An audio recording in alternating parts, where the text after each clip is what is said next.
Baada ya ile tukio kutokea nchini Kenya, kufariki kwa Karen Lojore katika tamasha la Ashake pamoja na Gabzi, kwa upande wa mashabiki wa Gabzi hii imekuwa ni habari mbaya, kwa sababu ukiangalia kwenye upande wa comment wengi wameweza kuhuzunisha kwa kile ambacho wamekizungumza. Hali hiyo iliyotokea imeweza kumfanya aweze kuwa na hofu kufanya tena show kwa wakati mwingine Nairobi, Kenya. Yani hatamani tena kuweza kufanya show nchini Kenya kutokana na hilo tukio ambalo limeweza kutokea.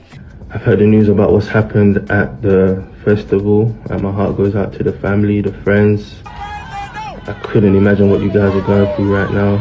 This is honestly devastating for me, especially knowing that she was a fan of mine.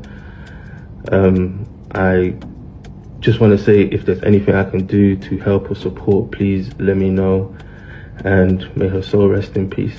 Lakini pia kwa upande wake Ashake alizungumza na kutoa pole, lakini pia kuahidi kusaidia kwa familia ya Karen Lojore. Sasa siku ya jana kuna rafiki yake Karen Lojore aliweza kumtumia ujumbe Gabzi. Tunafahamu pia naye ni mmoja kati ya wasanii ambaye alifanya performance katika uwanja wa Nyayo huko Nairobi nchini Kenya siku ya tamasha hilo. Sasa katika ujumbe ambao ameuandika, Gitata amejitambulisha kwa jina hili hapo. Amemwomba Gabzi kuweza kusaidia kufuatilia, lakini pia amezungumza na kusema kwamba waandaji wa tamasha hilo walitoa taarifa kwa vyombo vya habari, lakini hawakutoa sababu hasa chanzo nini hasa kimeweza kupelekea mpaka kifo cha Karen Lojore kiweza kutokea.